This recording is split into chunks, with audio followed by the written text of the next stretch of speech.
Good afternoon, honorable House leaders, esteemed members of the press, ladies and gentlemen.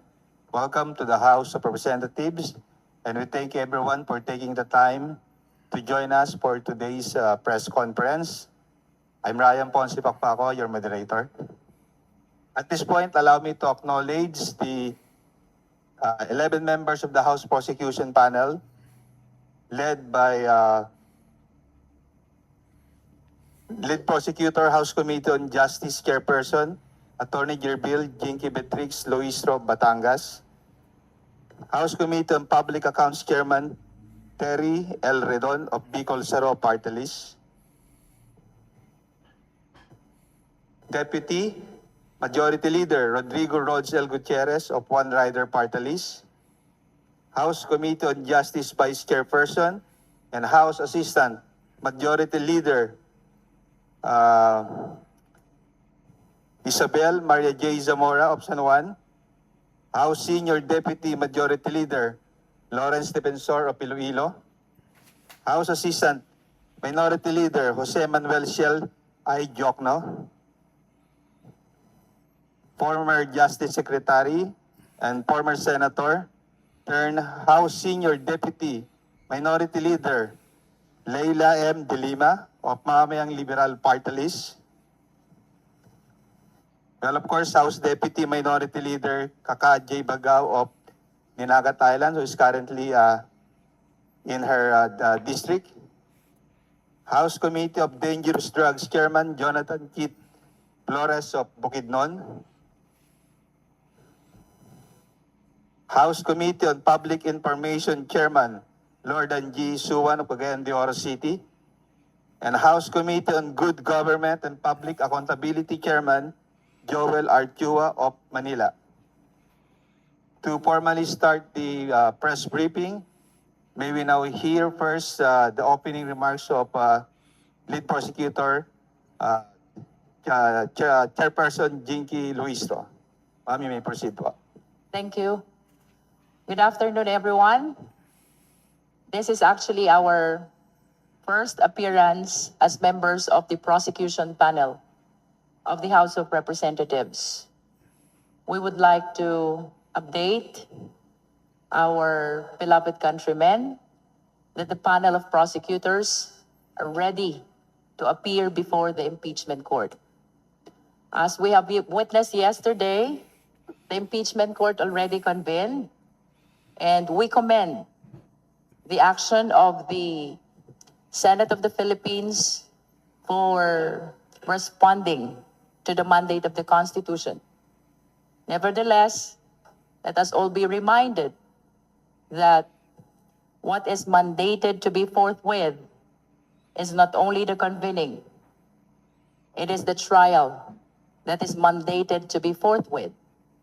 We therefore look forward that after the pre-trial, we will immediately proceed to the presentation of witnesses, presentation of evidence, and consequently to the judgment. By judgment, it's only either acquittal or conviction. We are currently preparing already for the forthcoming pre-trial and trial of these articles of impeachment.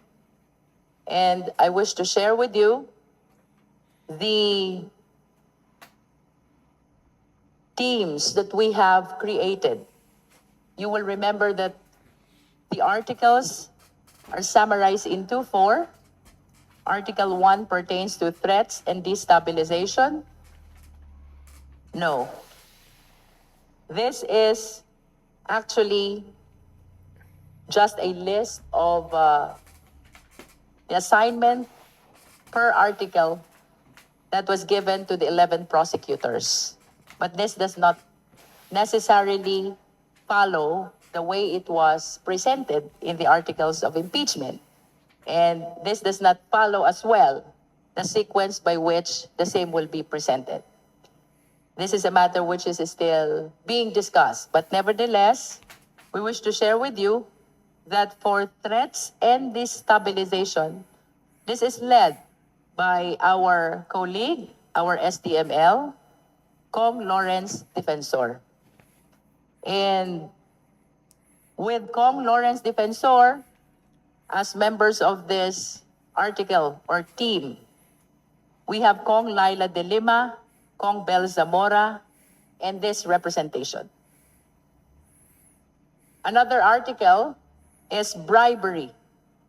And this article is being led by Congressman Joel Chua. Joining him in the article of bribery are Congressman Rog Gutierrez, Congresswoman Kakabag-Aw, and Congresswoman Bel Zamora. Another article is unexplained wealth. This article is being led by Congressman Terry Ridon. And with him are the following: Congressman Chel Jokno, Congressman Kakabag-Aw, Congressman Rog Gutierrez. This representation, Congressman Joel Chua, Congresswoman Laila de Lima, Congressman Lorden Suwan, and finally, Congressman Jonathan Keith Flores. The fourth article is confidential fund. This is to be led by this representation. And with me in this team are the following: Congressman Joel Chua, Congressman Lawrence Defensor, Congressman Rog Gutierrez, Congressman Lorden Suwan, Congressman Jonathan Keith Flores, Congressman Chel Jokno, and Congressman Terry Ridon. Like what I have said, this is the assignment so far with respect to the 4 articles of impeachment as to the participation which the 11 prosecutors will be handling. Nevertheless, as we continue to prepare, there can be some adjustments, but rest assured that the 11 prosecutors are already on its full swing of preparation. So come the pre-trial and the trial, you will expect that the 11 prosecutors will be there to appear before the impeachment court. So for the opening statement, that is quite short, but of course, the 11 prosecutors, the 10, are ready to answer your questions. Ryan? Thank you, ma'am. To open the media question, we will call on Marian Enriquez of TV5 for today's first question. Good afternoon po. Since may hatian na po tayo, how confident po yung prosecution panel in proving the allegations po of the articles of impeachment? Siguro per article kung sino yung lead can share po. Paano po kayo naghahanda and how confident are you to share your evidence? We're very confident with the evidence that we have. We have been prepared with this since last year, and with a vote of confidence of 255 members of Congress and 257 members of Congress, and the evidence being very obvious and very clear, it speaks for itself. We have more evidence to support the same, and we have witnesses to present, and we are certain that once the evidence is presented in the Senate impeachment court, we can secure a conviction even for this article alone.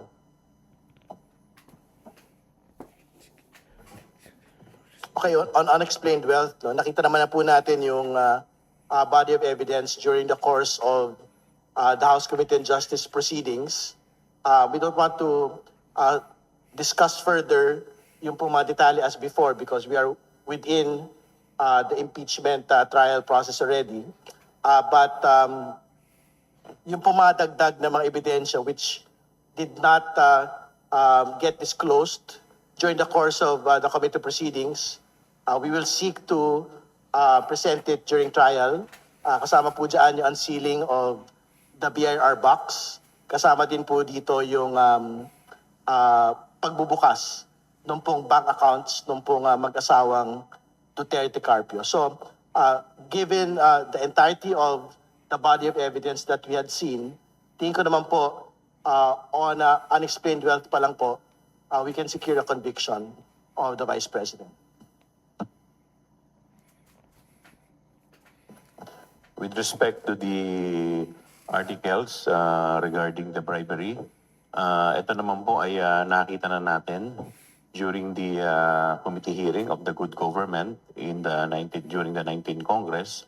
And ito rin po yung magiging presentation natin.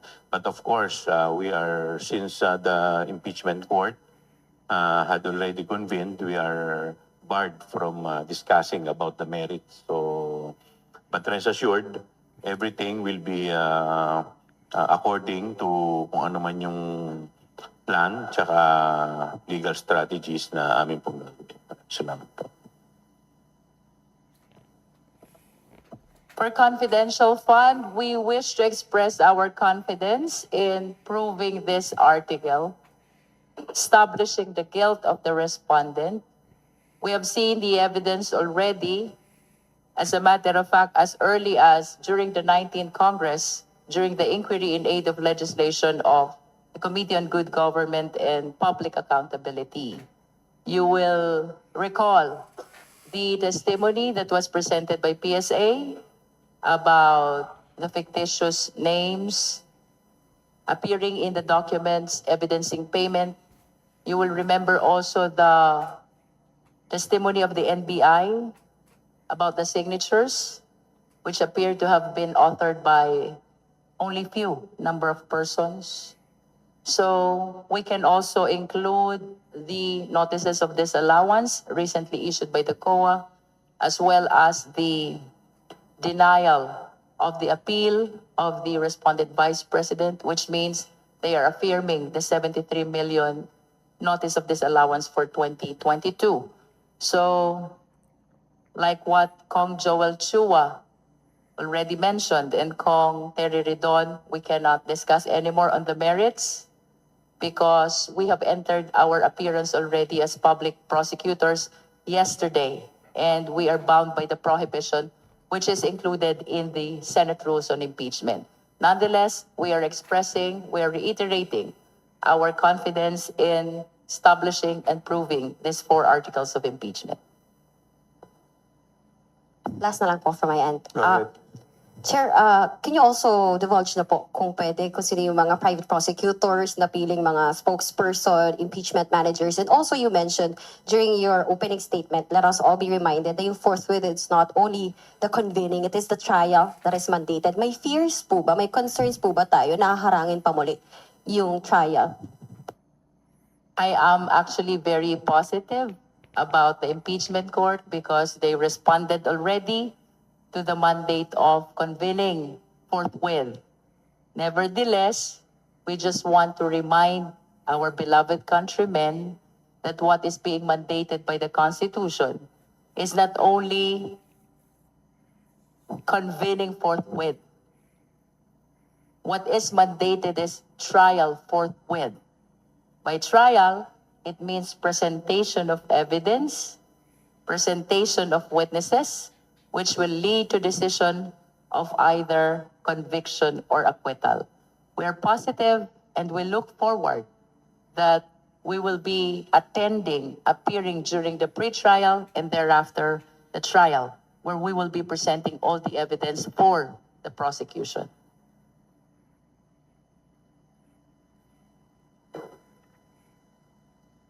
Well, I understand that Rene Co already mentioned publicly that she's one of the talking heads, and I wish to include the name of Congressman Zia Adjong. Congressman Zia Adjong. So there are 2 of them who at this time will be speaking for the House of Representatives panel of prosecutors. Right now, we are calling them talking heads of the House of Representatives. We will see if later on we will be engaging a separate person to appear as the spokesperson for the panel of prosecutors. And then about the private prosecutors, we're still in the process of finalizing them. But as soon as we are done finalizing the list of private prosecutors, we will be sharing this publicly. About the impeachment manager, I cannot comment yet.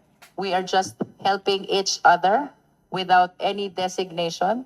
But let's see if in the future, we will come up with a person who will be designated formally as the impeachment manager.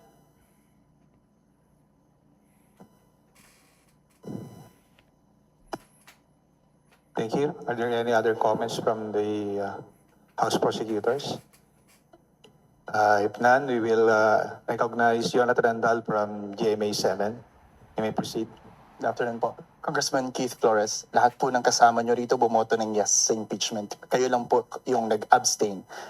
Pero kayo po ay public prosecutor ngayon. Pwede po malaman ang dahilan, ano po ang reason, bakit kayo nag-abstain at bakit nyo rin po tinanggap na maging public prosecutor? Well, being prosecutor is the collective wisdom of the members of Congress. No? So I was nominated and elected. And after that, I took on the role as public prosecutor. Ano po yung reason, sir, kung bakit kayo nag-abstain?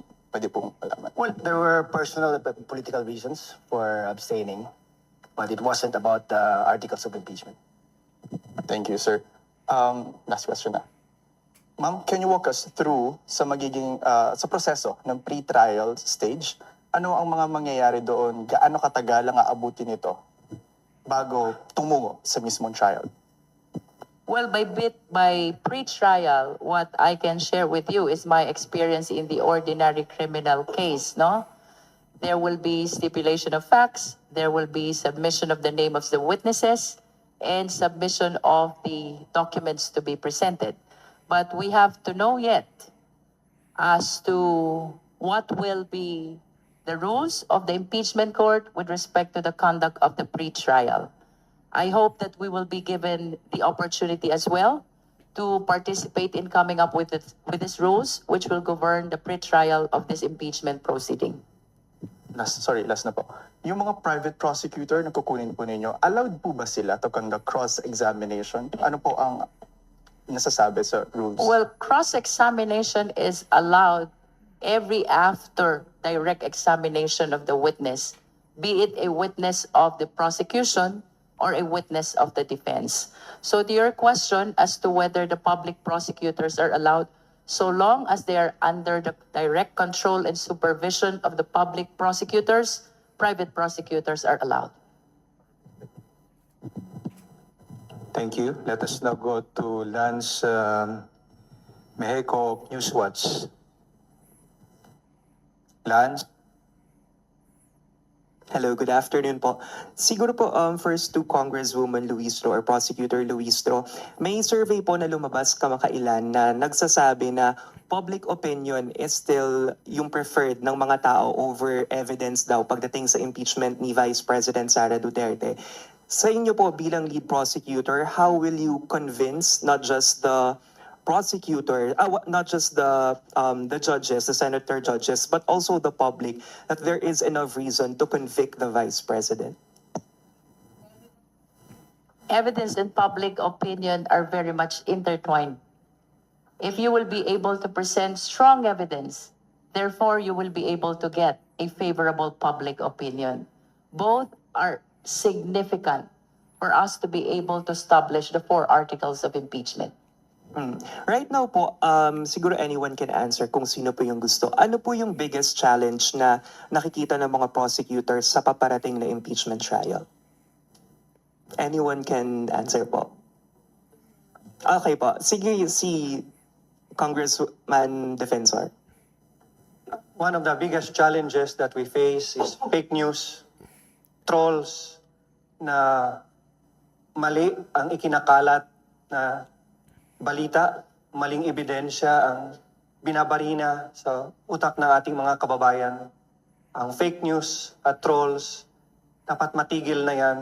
And this impeachment is one of the biggest step that we can take for accountability to start in this country. Pero dapat ma-overcome din natin ang fake news dahil hindi natin maaabot ang katotohanan, hindi lang sa impeachment na to, but truth in everyday living. Kung hindi natin ma-overcome ang fake news at mga trolls na umaatake hindi lang sa House of Representatives but to truth itself. Thank you, Kong. Siguro last na po on my end to Congresswoman Luistro. We are all aware po dun sa Senate leadership change nitong nakaraan. And hanggang ngayon po medyo uncertain pa rin because 13-11 pa rin yung majority and minority. Is this something na concern po ang prosecutors? I mean, are you concerned with the current majority members or with the current lineup of senators? Especially dun sa majority ay kilala naman pong kaalyado talaga ni VP Sara at ng mga Dutertes. Well, let us all be reminded that this is a constitutional duty that the public prosecutors are trying to fulfill.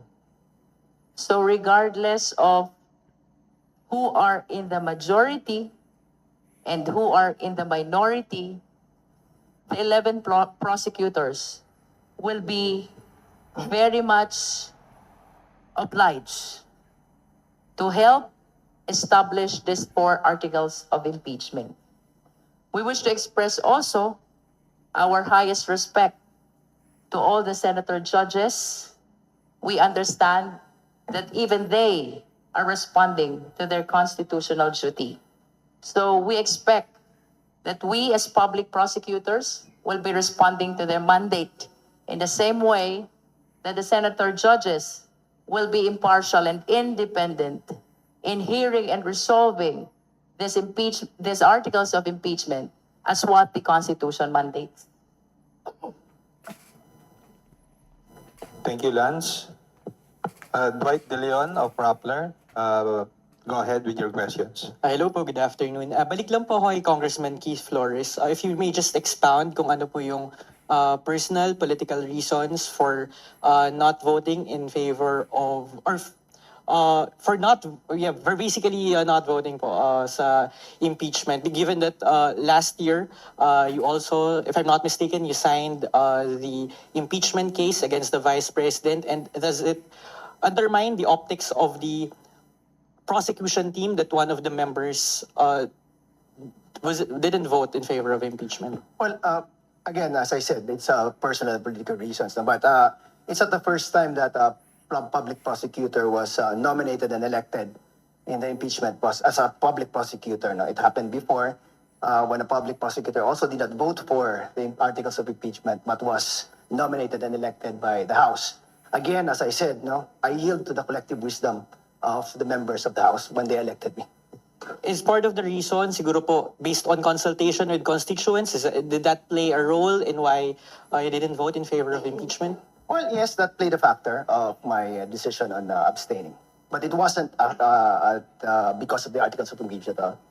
I could not, in good conscience, vote against the articles of impeachment because I was present all along when the Committee on Justice heard the evidence presented before. When you say, sir, that your constituents played a role, is it because you consulted them and they had hesitations, they had reservations when it comes to the impeachment case? Well, I think it cannot be denied that there are a lot of people in Mindanao who are actually for the Vice President. So that playing a factor, yes, that played a factor also in my considerations whether to vote or not to vote.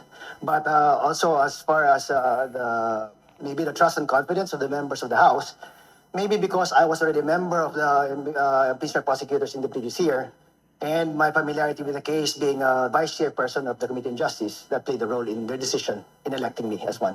Thank you po. And one final question on my end to Kong Jinking or to any other prosecutor. Isa po sa fino-float na scenario during this impeachment conversation is yung paano kung mag-resign si Vice President Sara sa kanyang pwesto. How will that affect the trial or will that effectively abort the trial? Ano po ang posisyon ng prosecution patungkol dito?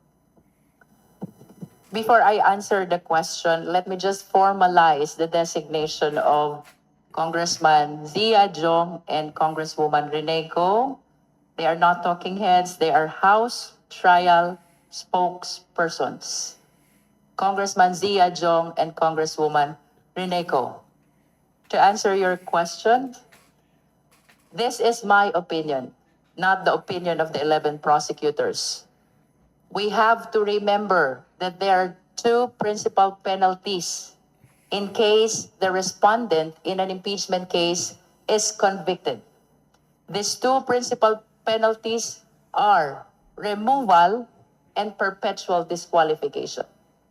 While resignation from office will render moot and academic the penalty of removal, it is my position that we need to continue the trial for the senator judges to be able to determine whether or not they will impose as well the penalty of perpetual disqualification. But that is my opinion. We haven't talked about this as 11 prosecutors of the HREP. But is it an opinion shared by other members of the panel, maybe Kong Shell? Let's hear from them. Yes, of course, that's a very valid observation made by our chair. Sige po. Thank you po. Thank you, Dwight.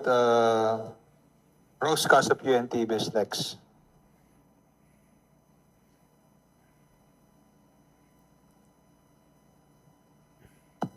Follow-up ko lang po sa issue ni VP Duterte dahil kahit minsan ay hindi po siya umarap sa pagdinig ng House Prosecution Panel. Pero kayo po, since inaasahan na po natin na magpo-proceed yung trial, ano po yung expectations niyo po sa respondent? Kong Leila.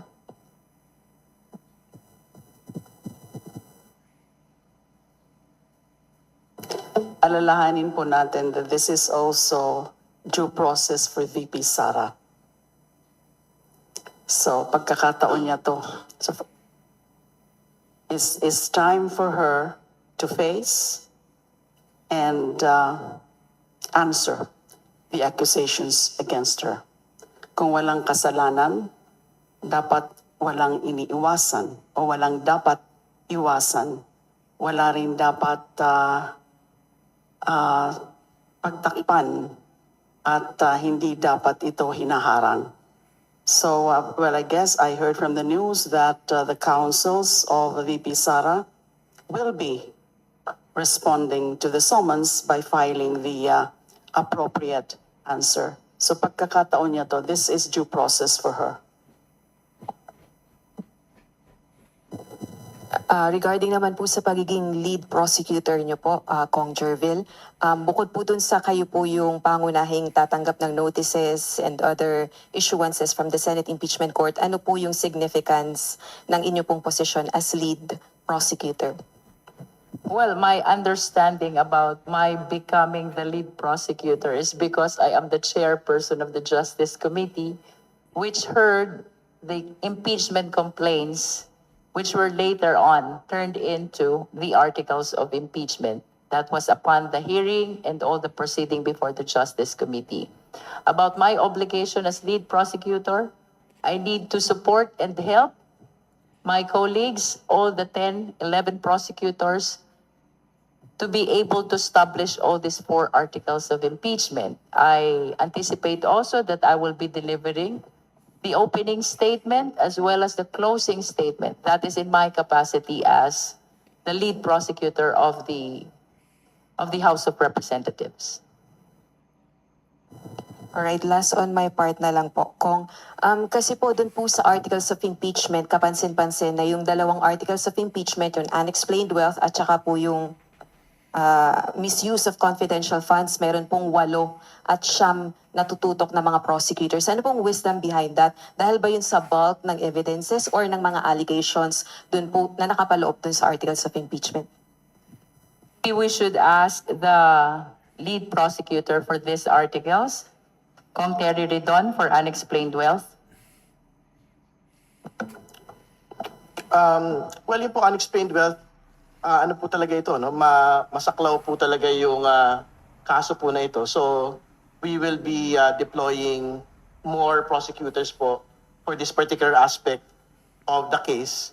Kasi nakita niyo naman po in the course of the House Justice Committee proceedings, marami pong mga opisina, ahensya, at witnesses at dokumento pong pinag-uusapan dito. So, each and every prosecutor will be presenting an entirely different set of agencies, documents, and witnesses po. So this is in comparison to the other grounds kung saan I think the evidence, for example, for threats against the president, in which you have a smaller set of evidence which basically speaks for itself, no? So mas maliit po yung bilang po ng mga prosecutors po na deployed for this particular ground.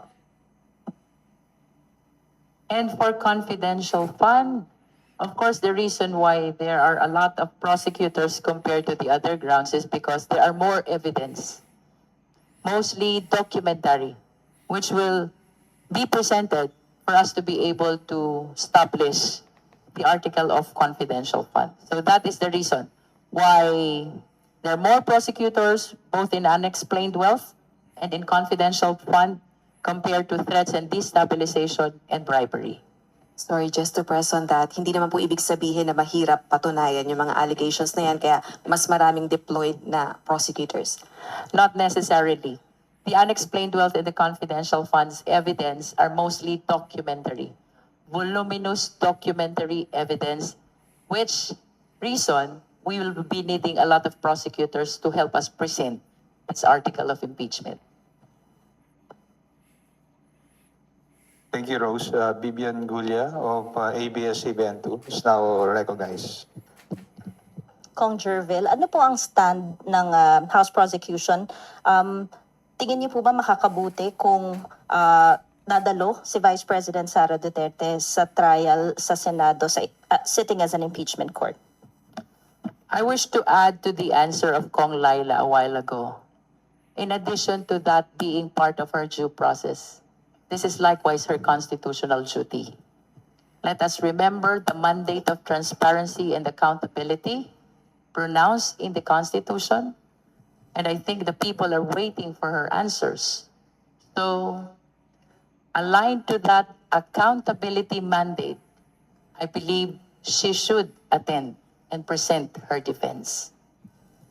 Thank you, Kong Keith Flores. Ano po ang pwede naming asahan sa inyo as prosecutor? Kasi nga, you abstained. I know you mentioned some reasons earlier, pero hindi po ba sort of requirement among prosecutors na naniniwala sa articles of impeachment na kanilang didepensahan at ipepresenta sa Senado? That's why I said earlier that I could not in good conscience vote against the articles of impeachment because nakita naman natin yung evidence that was presented before the Committee on Justice. And it was unrefuted by the Vice President because she did not counter it at all. No? So, for me, parang, it's easy. It's an easy decision. No? I'm taking on the role because not only was I elected, but because I also saw what was presented before the Committee on Justice.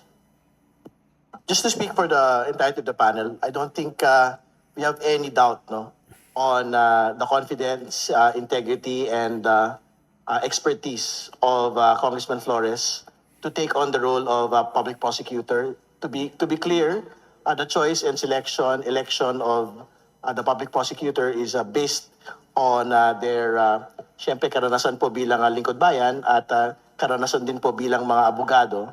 At tingin naman po namin ay competent si Congressman Flores to take on the role as a public prosecutor. And I would like to thank Kong Terry for that. Last na lang, Kong Jervil, paano po, how did we arrive at the decision dun sa hatian po ng articles of impeachment? Well, of course, we consider the familiarity of the prosecutors to the article. We have to remember that for bribery and confidential fund, these were the subject matters of the investigation of the Committee on Good Government back in the 19th Congress, no? As a matter of fact, for threats and destabilization, with the permission of the concerned prosecutors, these are the same assignments that they have during the first impeachment back in 19th Congress. I am referring, of course, to our lead prosecutor, Kong Noy Defensor, and Congresswoman Bel Zamora. So the first consideration is the familiarity to the article, and the second consideration is the choice of the public prosecutors where they wanted to be assigned. Thank you, Bibian. Next is Isa Bendaño Mali of GMA-DCWB. Hello po, magandang hapon po. Kanina po nabanggit po ni Senior Deputy Majority Leader Lawrence Defensor na isa sa mga hamon po sa House Prosecution Team, yung fake news, yung trolls. Pero kayo po, mga members po ng prosecution team, handa rin po ba kayo na kayo po yung magiging biktima ng fake news, ng trolls, uungkatin po yung inyong mga kasaysayan? Ano pong masasabi niyo? Thank you po. Kung ako po ang tatanungin niyo, sanay na po ako niyan. So hindi na po uubra yan. Thank you. Sanay na kaming lahat. Gusto lang naming magtulong-tulong tayo para mapaunawaan ang mga kapwa nating Pilipino na dapat manaig sana ang katotohanan, lalo na pinapanood ito ng ating mga anak, ng mga pamilya araw-araw. At hindi pwedeng mali na balita ang lumalabas sa social media na nababasa at napapanood. This will be a fight for the truth as well as a fight for accountability and a fight for justice, not only in this impeachment, but also in our quest together with the mainstream media to seek the truth and honesty in everything that we do. May I just add to the assignment of articles? Kong Laila de Lima is likewise assigned or included in the Team 4 Confidential Fund. I wish to clarify, so tatlo po yung teams. I'm a member of 3 teams. The threats, unexplained wealth, and confidential funds. Thank you.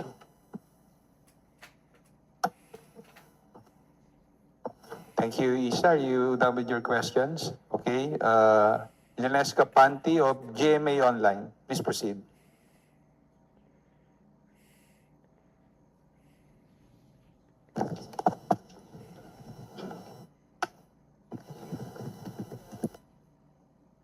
Good afternoon po. For the record lang po, do you intend to present the BIR box as evidence for the impeachment trial? Tama po ba? Would that be correct? Well, we will finalize po. Up until pre-trial, that decision will have to be made by that time. Pero that is one of the pieces of evidence kasi we had transmitted it to the Senate impeachment court, no? So we will make that final determination as to whether to unseal the BIR box. As a follow-up na lang po, kasi we have been, I don't think there's doubt dun sa evidence given the 4 impeachment hearings, at least initially. Parang wala namang masyadong rebuttal on the quality of the evidence. But the question is, are you not worried that you will not be allowed to present evidence ultimately? Because I understand for every evidence that you want to present, you would need the approval of the Senate Impeachment Court for that. I'm just recalling our experience during the Corona impeachment trial. Are you not concerned that, like Kong Shell knows this, the second envelope happened during the Corona trial, evidence for the PAL case, PAL FASAP case, was not allowed by the Senate Impeachment Court to be presented. So do you have similar worries now that ultimately your evidence will not be allowed by the court to be, will not be allowed to be presented? Well, that is the purpose of the pre-trial. We are supposed to submit the list of witnesses as well as the list of evidence which will be presented during the trial, presentation of the prosecution's evidence. Although I understand that if the evidence is not yet available during the pre-trial, so long as we can justify the same, it may be presented still before the impeachment court, but that will be subject to the approval, of course, of the impeachment court. Kong Noy? Hindi kami nag-aalala na haharangin ang ebidensya naming ilalabas sa impeachment trial. Kung haharangin ang ebidensya namin, remember that we are not the ones in trial. Huhusgahan din ng bayan ang ating mga senator judges. And while we will give them utmost respect, siguradong ang pagtingin ng taong bayan sa isang impeachment court na hindi papayag na ilabas ang ebidensya ay makapagbabago ng damdamin ng mga Pilipino. Lalo na sa team ng depensa, kung hindi na kayo nagpakita, kung hindi na kayo sumipot, haharangin nyo pa din ang ebidensya. Hindi talagang maganda ito para sa isang ini-impeach na mataas na opisyal. So we're not worried. We're prepared to present our evidence.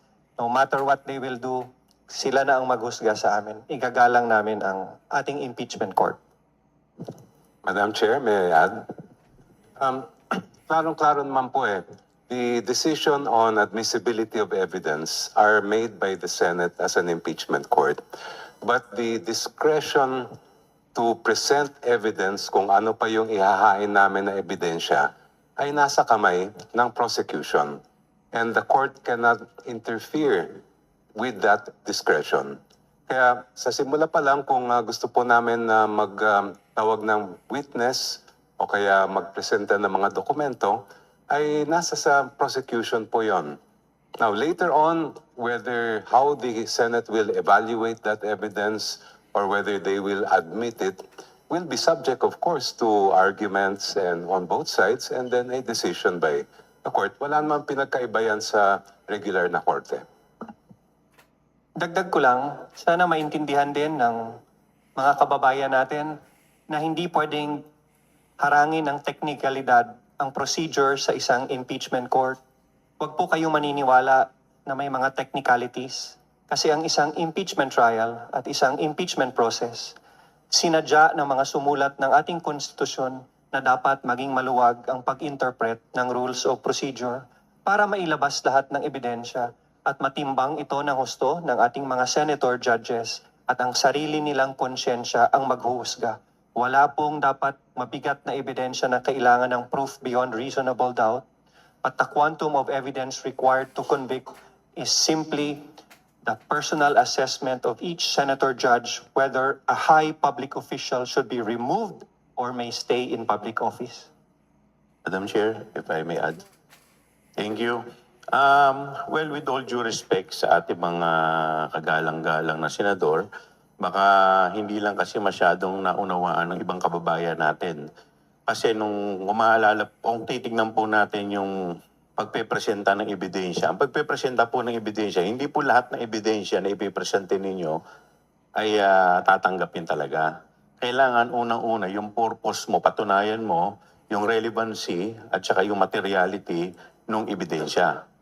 So pagka hindi tumutog, walang relevance yung ebidensya na ipepresenta mo doon sa issue, hindi po talaga yun tatanggapin ng korte. Kaya ako po naniniwala, ganito din na magiging sukatan o parameters ng ating kagalang-galang ng mga senador. At hindi rin naman namin kinu-question na nung nakaraan, lalong-lalo na po, ang nag-preside po dito ay walang ang kagalang-galang na Senator Juan Ponce Enrile, na isang mahusay po na abogado. Thank you, kagalang-galang na Joel Chua. Thank you. I asked the question because of what happened last Congress na very clear po yung political alliance ng ibang senator judges. That's why I asked if there are concerns na baka ultimately hindi po kayo payagan. What happens then? What is the recourse? Do you conduct a press conference? How do you... because as Congressman Jokno said, discretion po kasi ng prosecution which evidence to present. Siguro, we don't want to respond to hypotheticals at this point, di ba? Kasi, ang totoo naman po, we will have to fight for each and every piece of evidence when we reach that point. No? So, pero, again, like what had been stated, we have absolute faith in our senator judges that they will look at each and every piece of evidence, each witness, based on how they appreciate po the case itself. No? So, ayun po yung panghahawakan namin going to trial. So, whatever they decide on each piece of evidence, syempre, we will have to respect how they will look at it and decide ultimately. If I may add, I think it would be, speaking, as a prosecutor also of the 19th Congress, it would be unfair to say that it was purely political the considerations for however which way that the senator judges previously acted. And we just want to restate po siguro na coming into the 20th that we respect the impeachment court and we are fully confident in their own respective fiduciary duty to their being just senator judges, that they will really carry it out with proper discernment. So yes, there might be political color that you may play in the outside, but we trust fully that when they take on their roles as senator judges, they will perform their duties properly. Also, if you will note in the rules itself of the Senate in the on impeachment trial, they are actually expected to exhibit political neutrality. So they have to fulfill their duty without unfair discrimination and without regard to political color or affiliation. That is there in the Senate rules itself, political neutrality. Thank you po. Thank you, Linesca. Let's go to Jong Manlapas of DZRJ.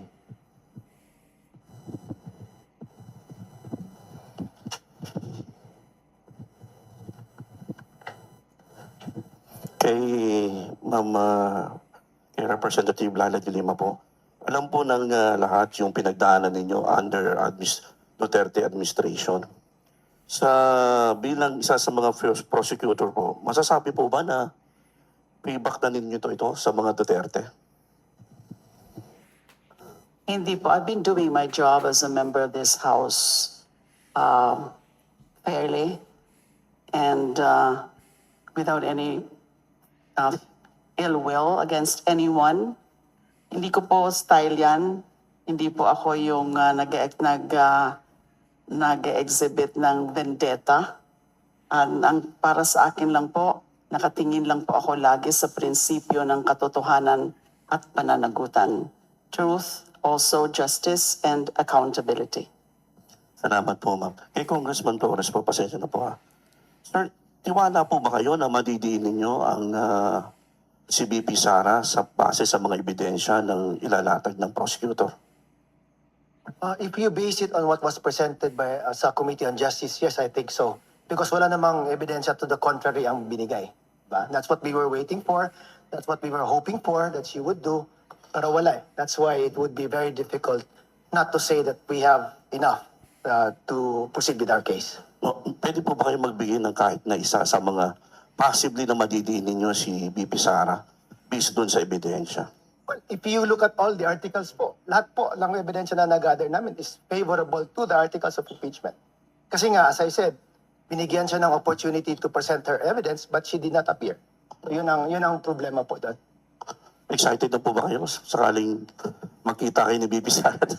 Matanong niyo siya? I guess none of us are like excited just to see her, but we're all willing to perform our constitutional duties.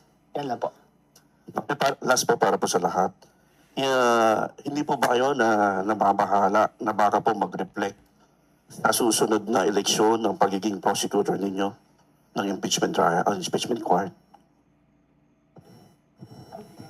Hindi po kami nababahala.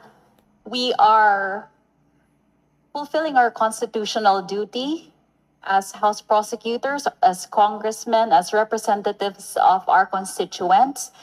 And lahat po kami ay nandito para lang ipakita ang ebidensya laban sa Vice Presidente na nakita naming may pagkakasala. Kaya nga po, naglabas po tayo ng articles of impeachment. Hindi po kami natatakot sa susunod na eleksyon dahil naniniwala po kami na makikita ng taong bayan ang ebidensya, and we believe that the senators themselves will see the evidence, and it is now incumbent upon the senators to fulfill their constitutional duties as well.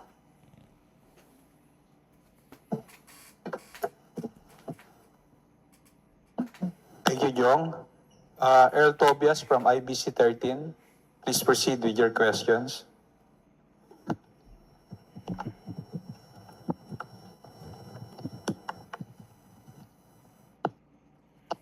Ayun.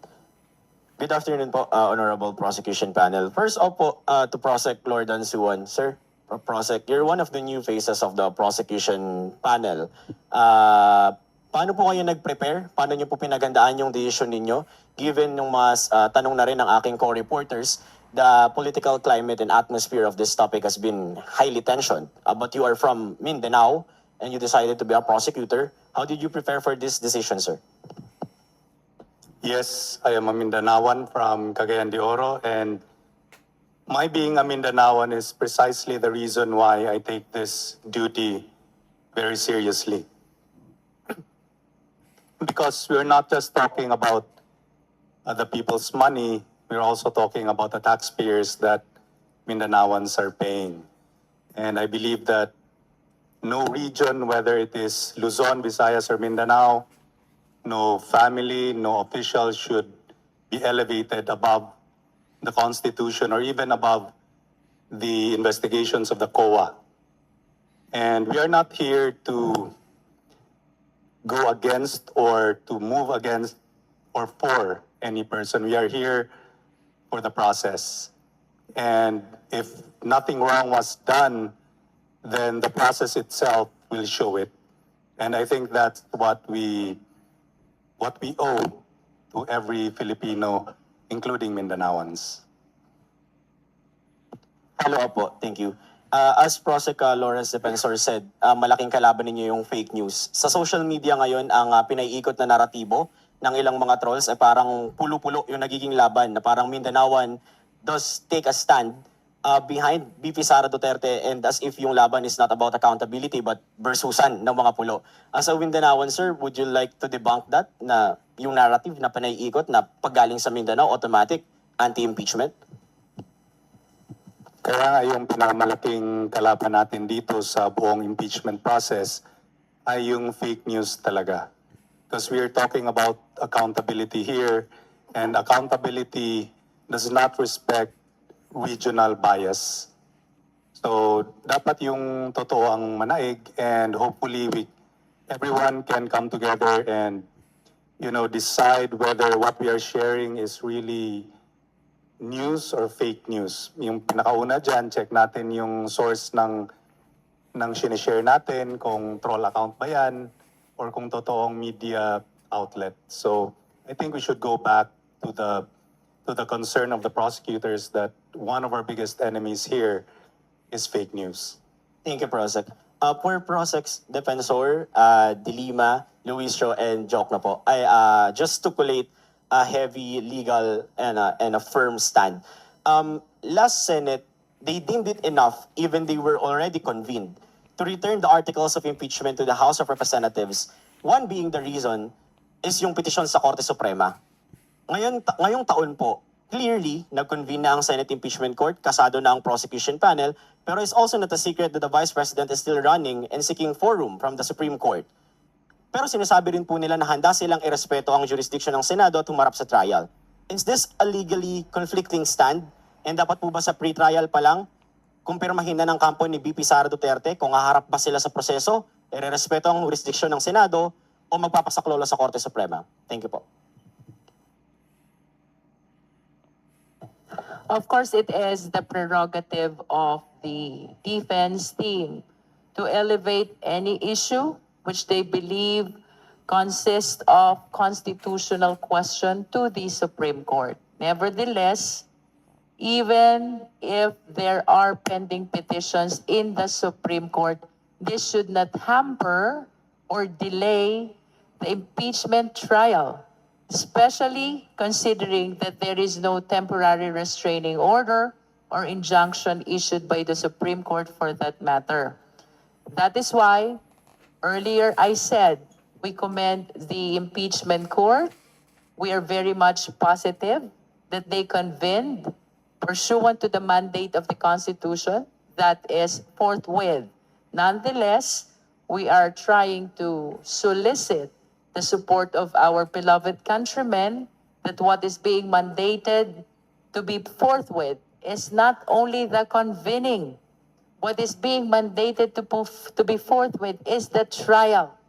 And by trial, it means presentation of evidence, presentation of witness, and which will lead to the decision of the impeachment court of either acquittal or conviction. So of course, we understand what happened last time back in the 19th Congress, but we are very much positive. We are hopeful this time that we will immediately proceed to pre-trial as announced already by the impeachment court yesterday, as well as trial, no? So we are looking forward for dates as to when the pre-trial and the trial will be held, as soon as all the responsive pleading, such as the answer from the respondent and the reply from the prosecution, are submitted to the impeachment court. We are adhering to the mandate of the Constitution, which says trial forthwith. On my end, excited na po akong bumalik sa court. Nami-miss ko na yung paglilitis ng kaso. At wala kaming nakikitang sagabal sa trial. The Senate as an impeachment court has already set the pre-trial and the trial of the case, and we will respond accordingly. Thank you. Thank you po. Last from my end, to Prosec Lawrence Defensor. Sir, hi. Kahit po napurnada ng isang buong taon yung impeachment case laban kay VP Sara Duterte, you remained with your stand na yung grave threats pa lang ay enough na for conviction. Pero sir, playing devil's advocate lang, maraming nagpapaugong ng naratibo na hindi naman daw na-consummate yung banta dahil lang ang pagkakalagay daw ng premise, dapat may mangyari munang masama sa vice-presidente bago niya gawin. Pero sir, isn't that a moral disregard and also a legal disregard of the threat that already happened? At paano nyo po titindigan na dito pa lang ay dapat guilty na si VP Sara Duterte, sir? Abangan nyo na lang sa trial kung paano namin ipipresenta para makumbinsi kita. Thank you, sir. Thank you, Earl. We will now call Gab Lalo from Philippine Daily Inquirer.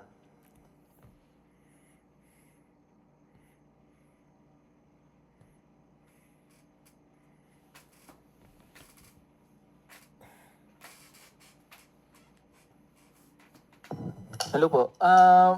Yung tanong ko premised on the fact na si VP Sara Duterte noon sabi niya gusto niya ng hearing sa Congress para ma-defend niya na hindi siya pumunta.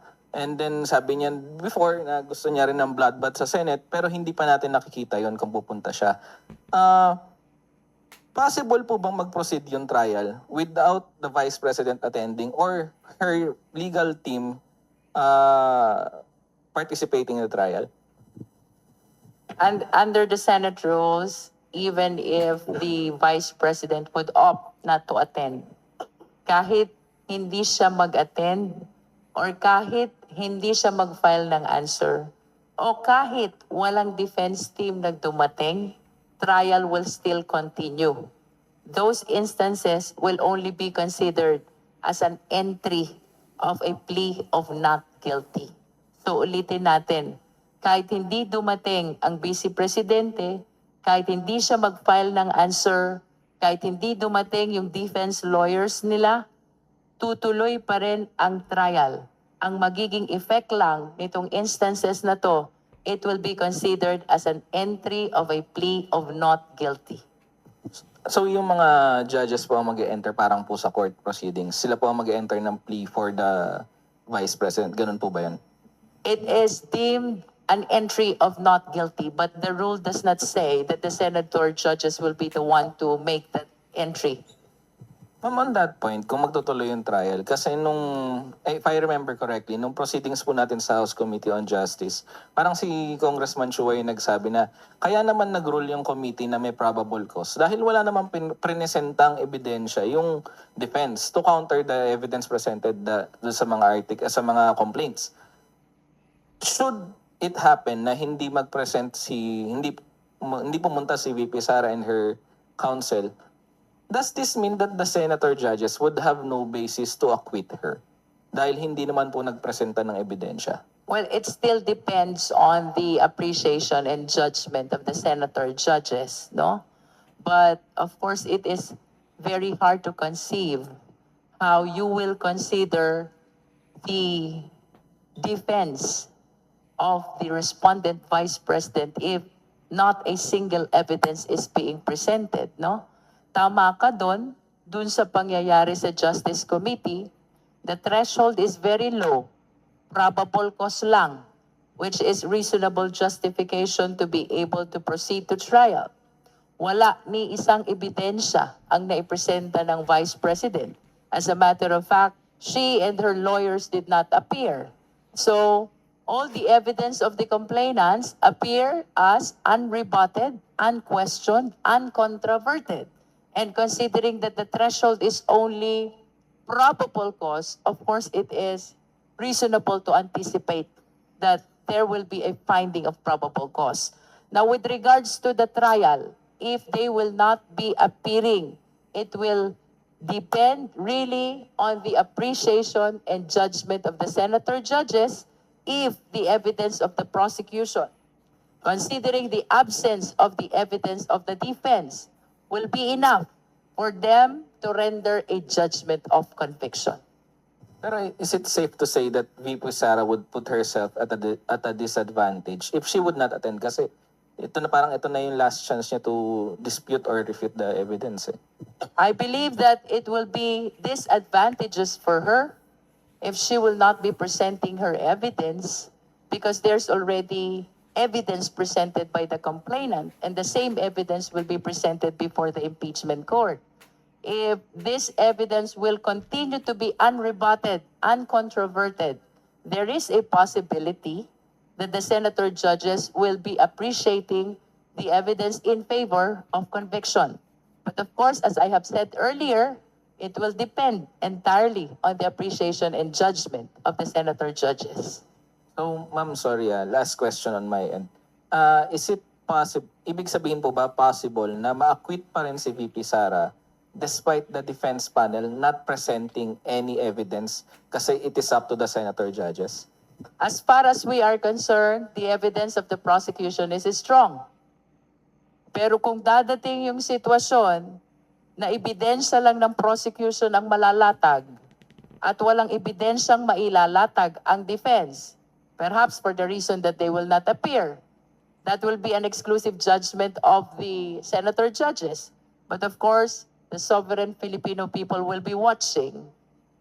If there is no evidence from the defense and only the evidence of the prosecution are presented, yes, it is an exclusive judgment of the senator judges, but let us all be reminded that the sovereign Filipino people will be watching. Thank you. Thank you, Gab. Red Mendoza from Manila Times.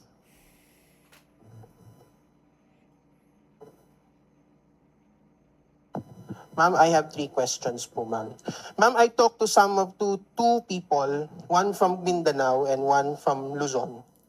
And they said na they hated the impeachment possible vice president. Ayaw nila na, hindi nila boses yung nangyari sa impeachment trial.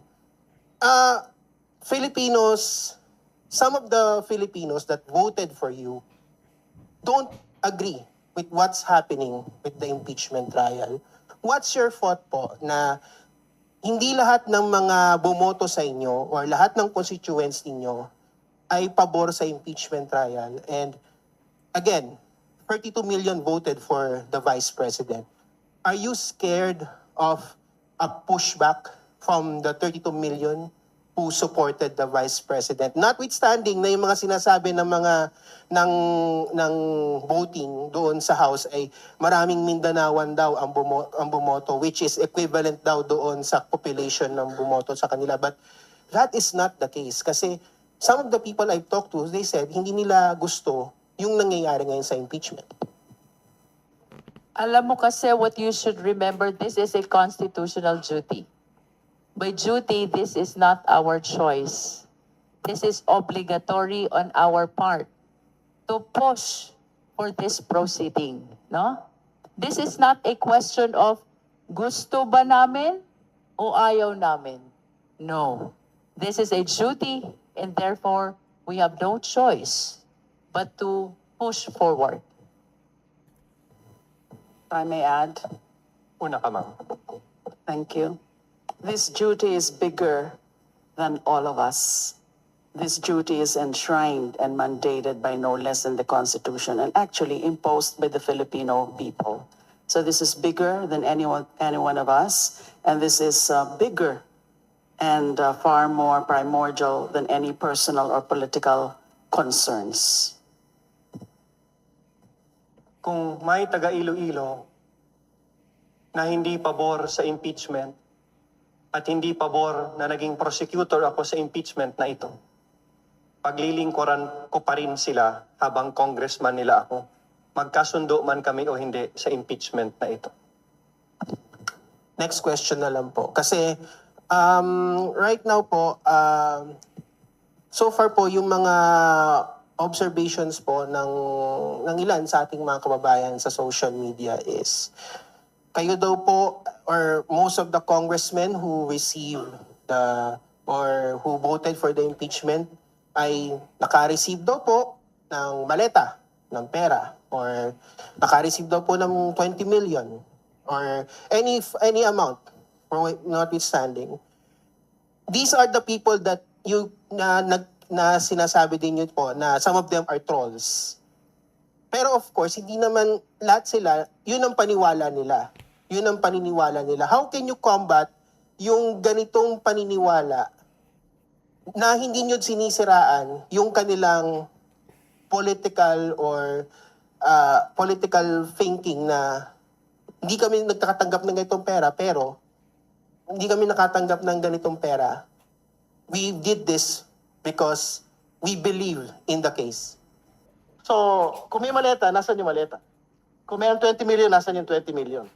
So, I don't think that deserves an actual comment from the panel of prosecutors today. And my last question na lang po. Ano pong end all and be all po nito? I mean, people, sinasabi na nga, di ba, dapat talunin na lang si Vice President Sara Duterte sa election.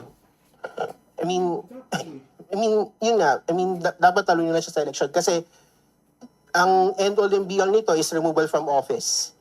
She announced her role, or she announced that she will run in 2028 elections, in the 2028 elections. Marami ang nagsasabi na pag nawala si Vice President Sara, a more friendlier Vice President would be appointed. So ano po ang end all and be all nitong impeachment End trial all na and to? be all of this impeachment process is accountability. We owe it to our people. We owe our being elected to our people. We have to show them that we follow the Constitution, that sila ang pinagsisilbihan natin at hindi tayo gumagawa ng pagtataksil sa bayan. So accountability po ang end all and be all nito. One last follow-up. Pag ang constituent niyo nagtanong na iboboto namin si VP Sara sa election, what are you going to do? Parang si Boy Abunda. This is what democratic country is all about. We're free to choose our leaders. But please understand, the 11 prosecutors, we are simply responding to a constitutional duty. As a matter of fact, with all due respect to our constituents, this is not a question of natutuwa ba sila o hindi. Gusto ba nila o hindi. This is a duty which we really have to face. Thank you. Matred. For today's last question, we will call on Isaiah Miraflores of Billionario. Isaiah? Mirafuentes. Mirafuentes, sorry. Hi po, good afternoon. Stand corrected. Just want to ask a question regarding lang sa rin sa nangyayari sa Senate. Since some senators are saying na possible na i-dismiss nila ng mas maaga yung impeachment, binabantaan nila ng ganon. If ever ba mangyari yun, is there a parang legal remedies ba tayo na gagawin? I am not aware of any senator who has commented already that they are intending to dismiss the articles of impeachment. As a matter of fact, they convened forthwith. So we are very much positive and we look forward that soon Upon receipt of all the responsive pleadings, we will be appearing before the impeachment court for the purpose of pre-trial and trial. Alright, thank you, ma'am. Last question, if ever lang, merong masuspend sa sa mga senador o dahil nga sa mga nangyari this past few days, 16 votes pa rin ba yung kailangan for conviction? That's correct. Regardless of the absent senators, regardless of whether there will be suspension of senators, the required number of vote is fixed. That is 2/3 of the 24 senators, which means 16, and that is fixed. Thank you, Isaiah. Sir, sorry po just one last question na lang from, kung okay pa po, ano? From Jonathan Andal of GMA7. Hello po. Pwede po malaman yung thoughts niyo sa motion on the motion in the Senate na payagan yung remote or online voting on impeachment matters considering absent po si Senator Bato de la Rosa. Ano po ang posisyon niyo doon?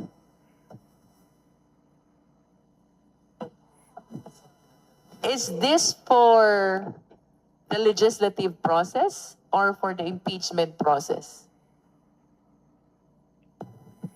I believe it's on the impeachment matters or yes ma'am. Well, if it is for the impeachment process, my personal opinion is the senator judges should be personally present. This is paramount because this is a constitutional mandate. So I believe that they should be present to have a correct appreciation of all the evidence to be presented. And that is including the exercise of his or her right to vote. Maraming salamat po ulit sa ating House Leaders at House Prosecutors. Of course, kay former Quadcom Chair Robert Ace Barbers at sa mga kasama sa media at maging sa mga technical people ng House Representative for joining us this afternoon. With that, we're concluding our press conference. Magandang hapon po sa inyong lahat.